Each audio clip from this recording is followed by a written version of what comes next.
2 Chronicles chapter 18. Now Jehoshaphat had great wealth and honor, and he allied himself with Ahab by marriage. Some years later he went down to see Ahab in Samaria. Ahab slaughtered many sheep and cattle for him, and the people with him, and urged him to attack Ramoth-Gilead. Ahab, king of Israel, asked Jehoshaphat, king of Judah, "Will you go with me against Ramoth-Gilead?" Jehoshaphat replied, "I am as you are, and my people as your people. We will join you in the war." But Jehoshaphat also said to the king of Israel, "First seek the counsel of the Lord." So the king of Israel brought together the prophets, 400 men, and asked them, "Shall we go to war against Ramoth-Gilead, or shall I not?" "Go," they answered, "for God will give it to the king's hand." But Jehoshaphat asked, "Is there no longer a prophet of the Lord here whom we can inquire of?" The king of Israel answered Jehoshaphat, "There is still one prophet through whom we can inquire of the Lord, but I hate him, because he never prophesies anything good about me, always bad. He is Micaiah, son of Imlah." "The king should not say such a thing," Jehoshaphat replied. So the king of Israel called one of his officials and said, "Bring Micaiah, son of Imlah, at once." Dressed in their royal robes, the king of Israel and Jehoshaphat, king of Judah, were sitting on their thrones at the threshing floor by the entrance of the gate of Samaria, with all the prophets prophesying before them. Now Zedekiah, son of Kenanah, had made iron horns, and he declared, "This is what the Lord says. With these you will gore the Arameans until they are destroyed."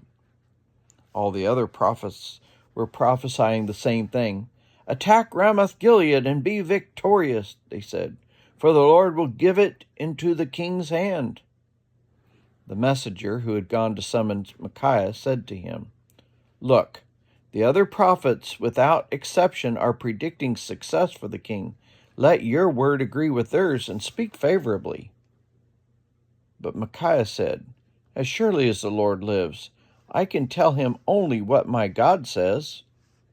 When he arrived, the king asked him, "Micaiah, shall we go to war against Ramoth-Gilead, or shall I not?" "Attack and be victorious," he answered, "for they will be given into your hand." The king said to him, "How many times must I make you swear to tell me nothing but the truth in the name of the Lord?" Then Micaiah answered, "I saw all Israel scattered on hills like sheep without a shepherd, and the Lord said, 'These people have no master. Let each one go home in peace.'" The king of Israel said to Jehoshaphat, "Didn't I tell you that he never prophesies anything good about me, but only bad?" Micaiah continued, "Therefore hear the word of the Lord. I saw the Lord sitting on his throne with all the multitudes of heaven standing on his right and on his left. And the Lord said, 'Who will entice Ahab, king of Israel, to attack Ramoth-Gilead and go to his death there?' One suggested this and another that.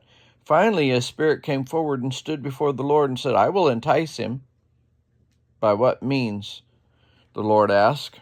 'I will go and be a deceiving spirit in the mouths of all his prophets,' he said. 'You will succeed in enticing him,' said the Lord. 'Go and do it.' So now the Lord has put deceiving spirit in the mouths of these prophets of yours. The Lord has decreed disaster for you." Then Zedekiah, son of Kenanah, went up and slapped Micaiah in the face. "Which way did the Spirit from the Lord go when he went from me to speak to you?" he asked. Micaiah replied, "You will find out on the day you go and hide in an inner room." The king of Israel then ordered, "Take Micaiah and send him back to Ammon, the ruler of the city, and Joash, the king's son, and say, 'This is what the king says. Put this fellow in prison and give him nothing but bread and water until I return safely. Micaiah declared, "If you ever return safely, the Lord has not spoken through me." Then he added, "Mark my words, all you people." So the king of Israel and Jehoshaphat, king of Judah, went up to Ramoth-Gilead. The king of Israel said to Jehoshaphat, "I will enter the battle in disguise, but you wear your royal robes." So the king of Israel disguised himself and went into battle. Now the king of Aram had ordered his chariot commanders, "Do not fight with anyone small or great, except the king of Israel." When the chariot commanders saw Jehoshaphat, they thought, "This is the king of Israel." So they turned to attack him, but Jehoshaphat cried out, and the Lord helped him. The Lord drew them away from him, for when the chariot commanders saw that he was not the king of Israel, they stopped pursuing him. But someone drew his bow at random and hit the king of Israel between the breastplate and the scale armor. The king told the chariot driver, "Wheel around and get me out of the fighting. I've been wounded." All day long the battle raged, and the king of Israel propped himself up in his chariot, facing the Arameans until evening. Then at sunset he died.